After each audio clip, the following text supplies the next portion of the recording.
কাদিয়ানী সম্প্রদায়ের ইসলামের নামে ঈমান বিধ্বংসী কার্যকলাপ বন্ধের দাবিতে আকুল আবেদন। জনাব, আসসালামু আলাইকুম। পরম করুণাময় আল্লাহর অশেষ মেহেরবানি সকলের প্রতি বর্ষিত হোক। আমরা ইতিমধ্যে জানতে পেরেছি পঞ্চগড় জেলার আহমদনগর পূর্ব তেলিপাড়া এলাকায় আহমদিয়া মুসলিম জামাত নামে কাদিয়ানী সম্প্রদায়ের ভ্রান্ত মতবাদ প্রচার ও প্রসারের কেন্দ্র গড়ে উঠেছে। তাদের ভ্রান্ত মতবাদ ইসলামের নাম প্রসার হওয়ায় শান্তির ধর্ম ইসলাম ও ইসলামী আকিদায় বিশ্বাসী মুসলিম উম্মার অপূরণীয় ক্ষতি সাধন হচ্ছে।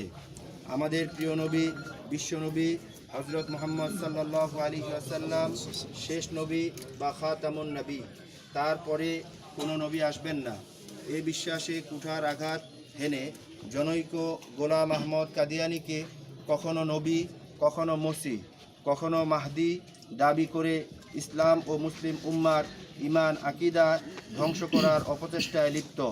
বিশ্বস্ত সূত্রে জানতে পারি যে আগামী 28-29 ফেব্রুয়ারি ও 1 মার্চ 2020 খ্রিস্টাব্দ তারিখে আহমদনগর এলাকায় ইসলামের নাম ব্যবহার করে তাদের ভ্রান্ত মতবাদ প্রচার প্রসারের জন্য সালানা জলসা করার প্রস্তুতি গ্রহণ করছে। তাছাড়া তারা বিভিন্ন শিক্ষা প্রতিষ্ঠানে এবং সরকারি প্রতিষ্ঠানে তাদের ভ্রান্ত মতবাদ সম্বলিত চিঠিপত্র ও লিফলেট প্রেরণ করছে। ইসলামের নাম ব্যবহার করে ঈমান বিধ্বংসী এসব কার্যকলাপ ধর্মপ্রাণ মুসলিমগণ কখনোই মেনে নিতে পারেন না।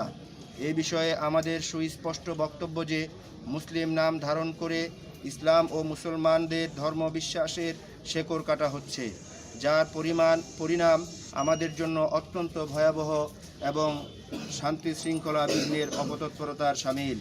এমতাবস্থায় আমরা পঞ্চগড় জেলার মসজিদের সম্মানিত ইমামগণ পঞ্চগড়ের ইসলামের মহৎ ঐক্য শান্তি প্রতিষ্ঠার লক্ষ্যে মুসলিম নামধারী কাদিয়ানী সম্প্রদায়ের সকল প্রকার ঈমান বিধ্বংসী অপতৎপরতা বন্ধের দাবিতে আকুল আবেদন জানাচ্ছি।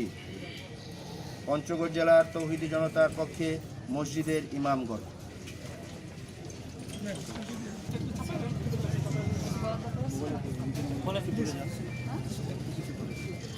আচ্ছা, বিসমিল্লাহির রহমানির রহিম। আমি এখানে পঞ্চগড় জেলার বিভিন্ন প্রান্ত থেকে আগত সম্মানিত ইমামগণ, অন্যান্য মাওলানা আলেম মোশায়েখগণ যারা আজকে এখানে আসছেন এবং একটা স্মারকলিপি আমার কাছে দিয়েছেন, আমি এই স্মারকলিপিটি গ্রহণ করলাম এবং আপনাদের বক্তব্য আমি শুনলাম।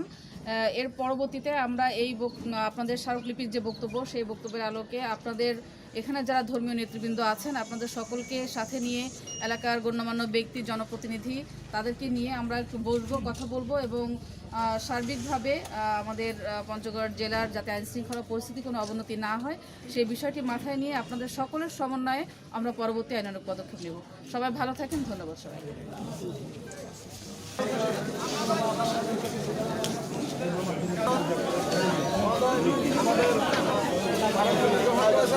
আমাদের